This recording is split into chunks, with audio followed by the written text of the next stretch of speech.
ஏழை தொழிலாளர் குடும்பங்களுக்கு தலா 2000 ரூபாய் சிறப்பு நிதியுதவி வழங்குவது குறித்த அரசாணை மற்றும் வழிகாட்டுதல் விதிமுறைகள் வெளியிடப்பட்டுள்ளன. கூடுதல் விவரங்களை செய்தியாளர் யாதவ் பிரகாஷிடம் கேட்கலாம். வணக்கம் யாதவ், உங்களோட தகவல்களை சொல்லுங்க. வணக்கம் பரிதா.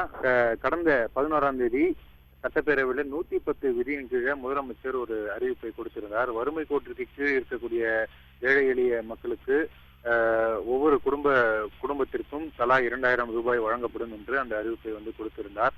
தற்போது அந்த அறிவிப்புக்கான அரசாணை பிறப்பிக்கப்பட்டிருக்கிறது. மேலும் இந்த தொகையினை வழங்கப்படக்கூடிய இந்த வழிகாட்டு நெறிமுறைகளும் கொடுக்கப்பட்டிருக்கிறது.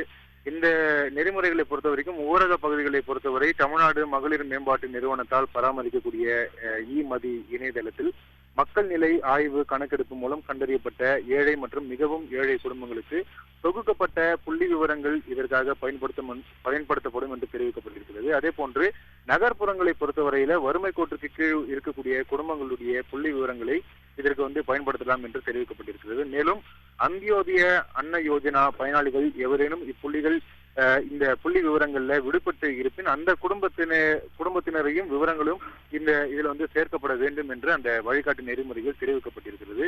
மேலும் இந்த 2000 ரூபாயானது அனைத்து குடும்பங்களுக்கும் வங்கி கணக்கில் செலுத்தப்படும் என்று தெரிவிக்கப்பட்டிருக்கிறது. எனவே இந்த சிறப்பு நிதி உதவி கிராமப்புற மற்றும் நகர்ப்புற ஏழை மக்களுடைய வங்கி கணக்கில் நேரடியாக செலுத்தும் பொருட்டு கூடுதல் விவரங்களாக வங்கி மற்றும் வங்கியினுடைய கிளையின் பெயர், வங்கி கணக்கு எண், IFSC கோட், அதே போன்று பொது விநியோக அட்டை அதாவது ஸ்மார்ட் அட்டை, ஆதார் அட்டை மற்றும் குடும்ப தலைவருடைய தொழில் விவரம் போன்ற இந்த விவரங்கள் எல்லாம் பதிவிறக்கம் செய்யப்பட்ட அந்த புள்ளி விவர படிவத்தில் கொண்டு அதற்கான அந்த பட்டியல் தயாரித்து இந்த 2000 ரூபாய் முறையாக வழங்கக்கூடிய அந்த பணிகளை கண்காணிக்க வேண்டும் என்று தெரிவிக்கப்பட்டிருக்கிறது. அந்த நகர்ப்புறங்களிலும் இந்த பணிகள் எவ்வாறு மேற்கொள்ள வேண்டும், ஊரக பகுதிகளில் இந்த பணிகள் எவ்வாறு மேற்கொள்ள வேண்டும், இதற்காக தனியாக அந்த டேட்டா ஆபரேட்டர்களை கொண்டு இந்த சேகரிக்கப்பட்ட அந்த தகவல்களை எல்லாம் பதிவேற்றம் செய்து அதற்கான அந்த பட்டியலை தயாரிக்க வேண்டும் என்று தெரிவிக்கப்பட்டிருக்கிறது.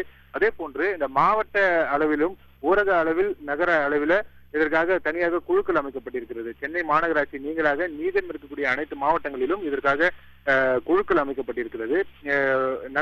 ஊரக பகுதிகளில் மாவட்ட ஆட்சியர் இந்த குழு தலைவராக இருப்பார்.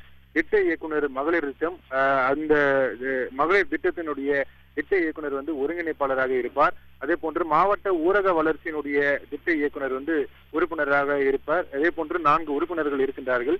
அதே போன்று பெருநகர சென்னை மாநகராட்சியை பொறுத்த வரைக்கும் பெருநகர சென்னை மாநகராட்சியினுடைய ஆணையர் தலைவராக இருக்கிறார். அதே போன்று மண்டல துணை ஆணையர் ஒருங்கிணைப்பாளராகவும் 4 உறுப்பினர்கள் கொண்ட அந்த குழுவானது அமைக்கப்பட்டிருக்கிறது.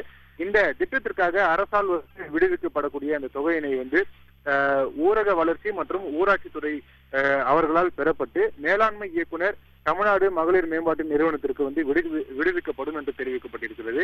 மேலாண்மை இயக்குனர் தமிழ்நாடு மகளிர் மேம்பாட்டு நிறுவனம் மூலம் அந்நிதி உதவி நகர்ப்புறம் மற்றும் ஊரக பகுதிகளுக்கு மாவட்ட ஆட்சியர்களுக்கு விடுவிப்பார்கள் என்று தெரிவிக்கப்பட்டிருக்கிறது. பெருநகர சென்னை மாநகராட்சியை பொறுத்தவரையில மேலாண்மை இயக்குனர் தமிழ்நாடு மகளிர் மேம்பாட்டு நிறுவனம் அவர்களுடைய நிதியினை ஆணையர் பெற்றுக்கொண்டு இந்த நிதியினை உரியவர்களுக்கு வழங்க வேண்டும் என்று அந்த வழிகாட்டு நெறிமுறையில் தெரிவிக்கப்பட்டிருக்கிறது. அனைத்து இந்த புள்ளி விவர பட்டியலில் சேகரிக்கக்கூடிய அனைத்து குடும்ப அட்டைதாரர்களுக்கும் இந்த 2000 ரூபாய் சென்று சேரக்கூடிய வகையில இந்த பணி மேற்கொள்ள வேண்டும் என்று தெரிவிக்கப்பட்டிருக்கிறது. அதே போன்று இந்த பயன்பாட்டு சான்று வழங்கப்படும் என்றும் அதில் இருக்கிறது. சரிதா.